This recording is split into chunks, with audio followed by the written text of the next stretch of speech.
Hello, goedemorgen, Dumelang and Mulweni, and welcome back to the COVID Reboot series brought to you by the Cape Town Fashion Council. This, of course, is the series where we bring you information, insight, advice, and industry experts to help us move and navigate the local fashion economy forward. I'm your host, Colin Donsko. Now, he's been recognized as one of the most influential men in the continent. He's the CEO of DNA Brand Architects and one of South Africa's or one of the most innovative agencies in the country, working with some of the most revered brands on the continent. It is Mr. Sylvester Chauke. Sir, good afternoon and welcome. Good afternoon. It's really good to chat to you. Thank you, Sylvester. Thank you for taking your time out to chat to us. As we say on this episode, we've identified experts in the country that we know has the insight and information to help revive the local economy. But first and foremost, on today's topic is the art of brand architecture, creating clarity from chaos. And I know that you're the best person to advise the economy. Sylvester, firstly, let's start with the basics. Where to begin with your SME brand architecture or rebranding strategy? Thanks. I think that the most important thing to understand, obviously, is that we're in the business of being able to build our businesses by giving products or services to our customers. Yeah. So in order for us to be able to grow, we need to ensure that we have got a good base of customers that we are engaging with and that those customers love our brands, that they walk into our stores, they use our services, and they engage with us. So ultimately, the whole entire system and network is about ensuring that you continue to build a relationship with your customer. Mm-hmm. And so when it comes to brand architecture, it really is just a system that then organizes all your products and your services to help your audiences or your customers to be able to access the brand and be able to relate to the brand.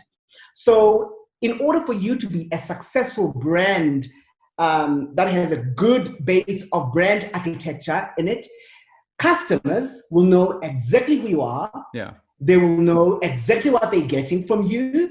They will also know exactly what to expect.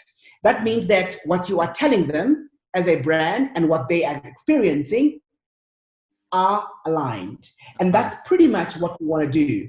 No matter how big the brand is, no matter how small the brand is, their job is to ensure that there's a very good relationship between the brand as well as the customer, who without their support, our brands are unable to get into people's homes and people's lives. Absolutely, absolutely. What are and I mean, this is a very simple question, but why is it important and what is the benefits or other benefits of a sound branding or brand architecture strategy?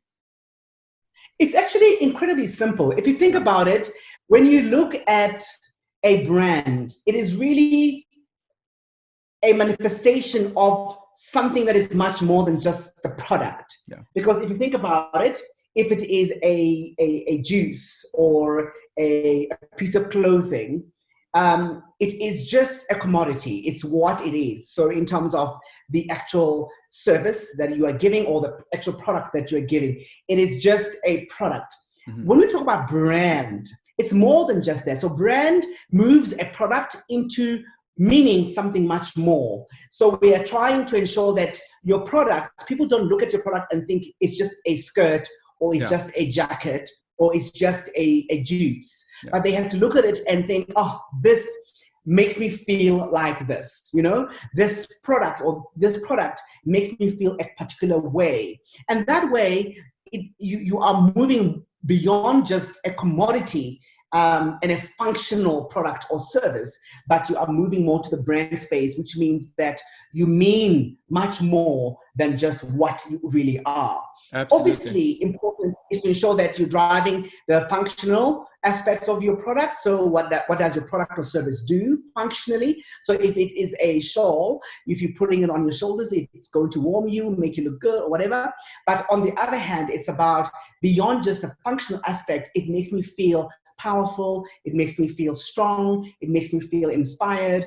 And when you are talking in those adjectives and that area, you are then building a much more important product, and that means that it's a brand now, it's movement. So your question is why is it important? It's important because you don't want to just sell a commodity because another company can sell the same thing.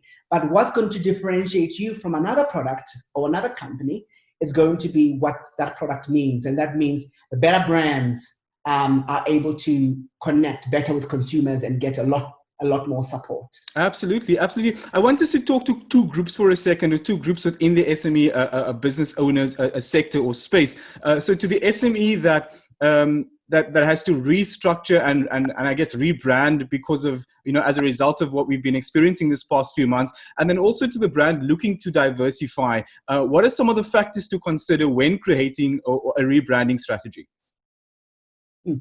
I think that I would be very, very wary of major rebrands because you're going through a difficult time as a business, right? Because we don't just rebrand because the economy is acting in a particular way. Mm-hmm. That means that your product has to be able to manage the test of time as it grows and as it becomes a stronger brand. And I think what's important to highlight here is that it's not always a rebrand that is required when the product or when the economy is going through what we've been going through in the last 6 months. But what it may require is how we adjust to be able to manage our product and our service to our customers over this very difficult time.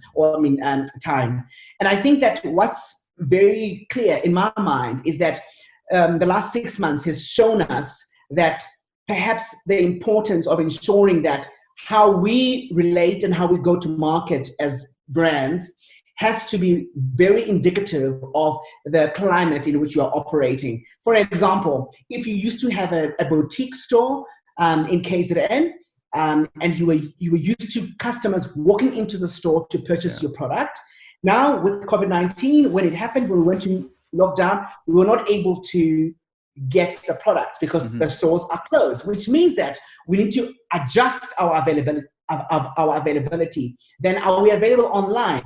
Are we able to get deliveries? Are we able to engage with the boutique even though it's not physically available in a store? And I think what I've seen in the last 6 months has been a huge impetus and adjustment from brands on where they are available and how they are communicating with their customers, utilizing social media, digital platforms, and other ways. And I think that has been important. So that's not a repositioning.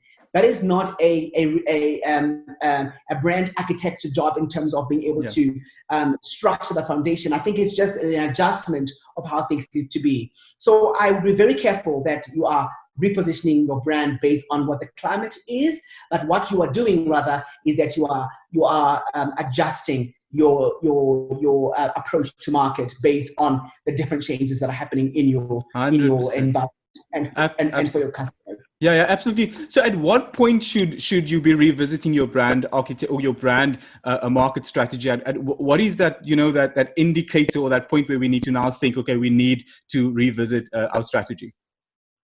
Yeah, there should be a number of things that as a young entrepreneur or as a SME needs to focus on from a business perspective on a day-to-day basis, right? So we do look at how are we doing from a sales perspective, and our sales increasing or decreasing, or are they stagnant?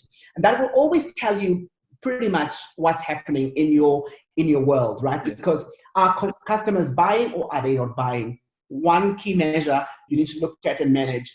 Two is how are we engaging with our customers? So when we look at whether it's our website, our social media, and our sort of customer service, processes like CRM, you then look at, am I engaging more with my people or not? With my customers, am I improving in that conversation? That will always give you a sense of you're not talking enough, or you're talking too much, or you're not, or you need to start engaging a lot more, for an example. So that gives you a sense. And over time, you then track your sales, you track your engagement in the market through the different measures that I've just spoken about. And then you can see if there's a positive shift or there is a negative shift. And normally, if there's a positive shift, it means there are things that you're doing right. And then you continue to push on doing that, which is positive, right? But however, if there's a negative trend, so you are losing sales, you're not engaging enough on your communication, then there's definitely something wrong. Then when you want to start, what you want to start doing there is double clicking on what is the cause of that. So why are people not buying? What is the issue? And then you may want to start engaging with your customers that are buying, those that have bought in the past, and start trying to understand what is it that that can be improved or what could be a challenge. And from there, you can tell whether am I still relevant in what I'm trying to sell and in how I'm selling it, and then also can I improve some of those elements to ensure that it continues to drive a positive growth for your business. If you are finding that there is a disconnect between what you are trying to sell, so my product is about empowering women as a positioning, for an example, and yet you are finding that no one that you're engaging with, none of your customers, past and present, are even giving that back to you. Yes.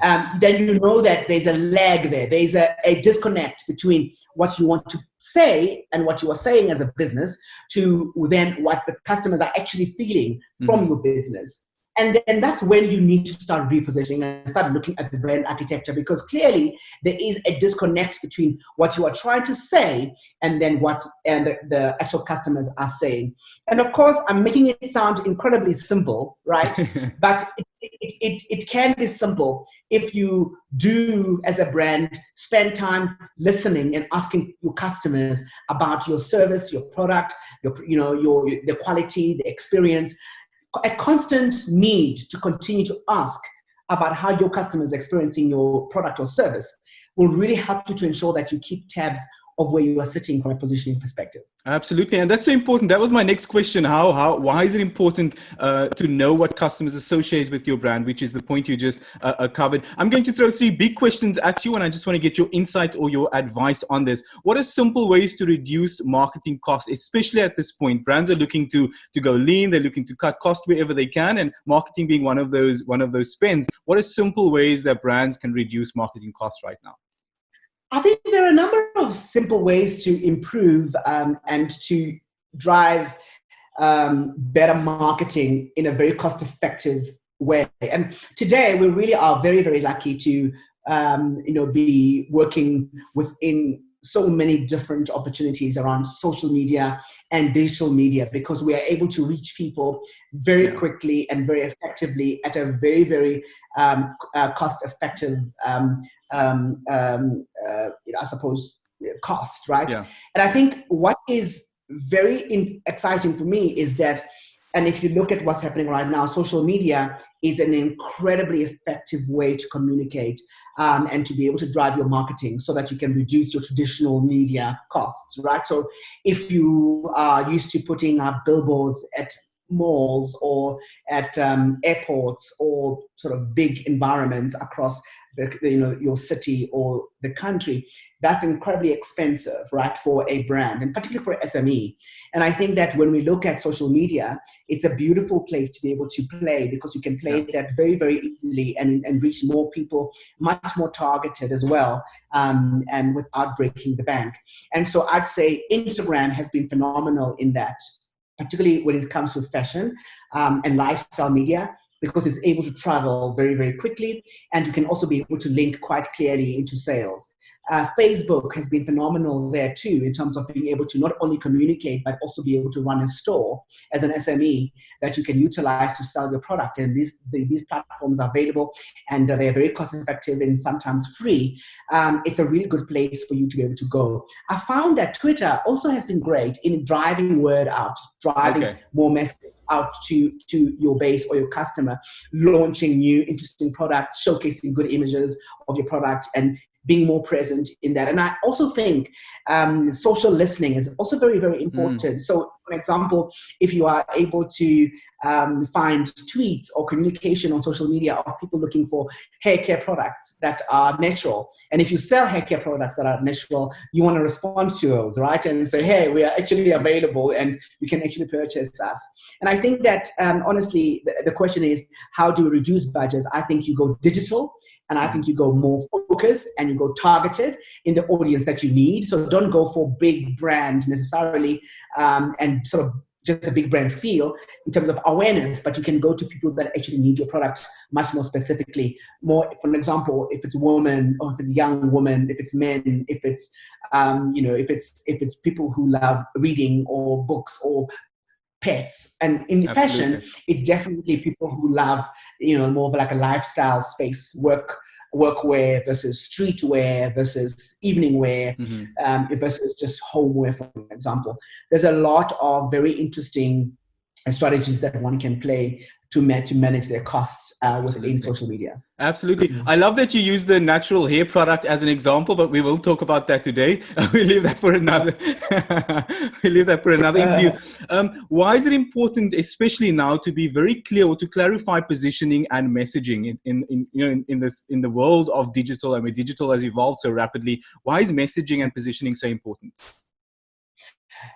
Because the more message that your customer hears that is consistent, the better it is for you to manage how your customer perceive your product, and also how spontaneously your customers can tell you exactly what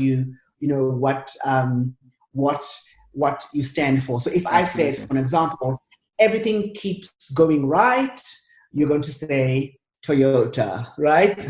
Because it's a message that has been reinforced for decades, and of course being extended in brand communication. So what you do want to do is ensure that you are consistent in your messaging, because that way you are able to land much more deeply within the minds of our customers, so that you become the brand that comes to mind when the customer is looking for that particular service or product. It's important to be consistent. Imagine, as a person, if you meet me today, I am blue. If you meet me tomorrow, I'm yellow. If you meet me the next day, I'm green. Yeah. It's going to be very confusing. Same thing with brands. The importance of being able to be what they call on brand is important, because it aligns to the values that your customers have come to associate. And you want to ensure that you continue to build on that, so that the customers always know exactly what they're going to get, and they always know and feel exactly how you've always left them feeling, because you are consistent in your delivery.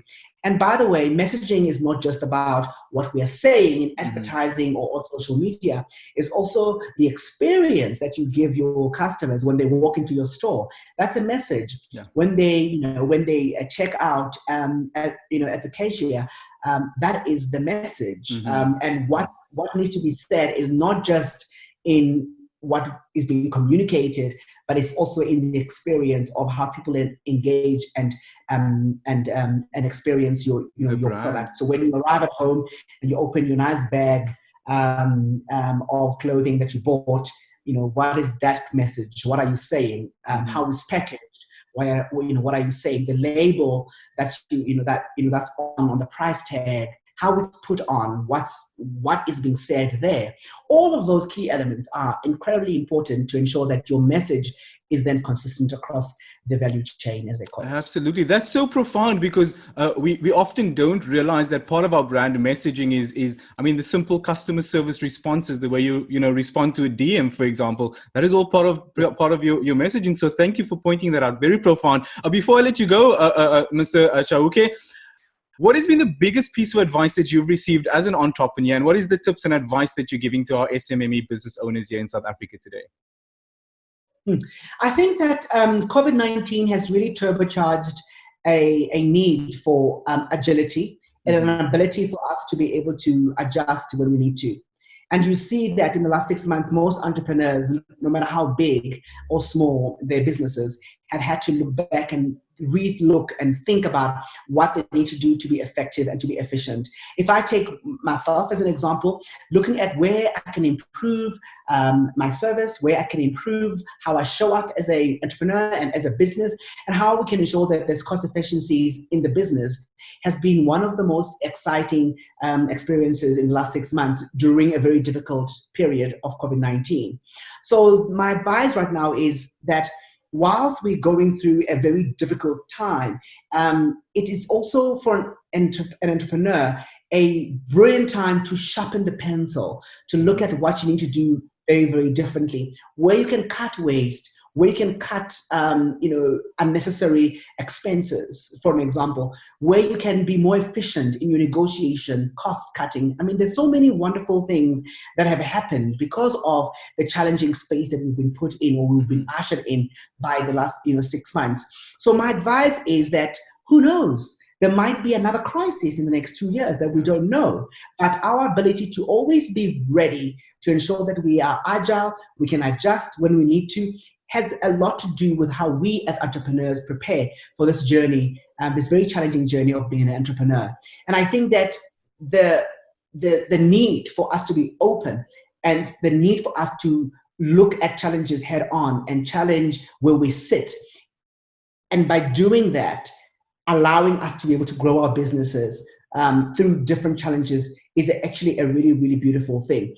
And our understanding of the fact that because things are great today, it doesn't mean that they're going to be great in the next 6 months. Mm-hmm. So just what if we can learn one thing, let's just plan more. Let's save more. Let's make sure that from a cash flow perspective, we must manage our money more, keep money in the bank more than just spending it out. So think about your 3 months, think about your 6 months, and think about the year. Financially, the biggest challenge we've all faced has been our inability in most cases to ensure that we've got good revenue, free cash in a business to manage tough times. And I think if we can learn one major thing is, as we try to build our businesses after this, let's just remember to save enough. Let's make sure that we focus on cash in the bank and let's protect it as much as we can, because it's only when we go through such difficulties we can have some form of backup, so that we can be able to not panic and think very strategically in the way that we then respond to the challenge. And I think it's a challenging time, but we will come back, and we'll come back strong, and we'll come back fighting and improved. I love that. I love that. Some really great, profound insight, tips, and advice on the show here this afternoon. It's important, as Sylvester says, that you plan more, that you save more, that you spend less, but we will come back, and we will come back strong. It is CEO of DNA Brand Architects, Sylvester Chauke, discussing the art of brand architecture, creating clarity from chaos. Mr. Chauke, thank you so much for joining us on the show this afternoon. Thank you so much. And I really, really wish everyone the best. We'll come back strong, and let's just, stay focused. Thanks, Colin. I love that. It's our message for the afternoon. We will come back strong. Now, for more of these informative and inspirational talks with industry experts here in South Africa, visit www.ctfcdigital.co.za. I'm your host, Colin Donsko, and until next time, take care and God bless. Thank you.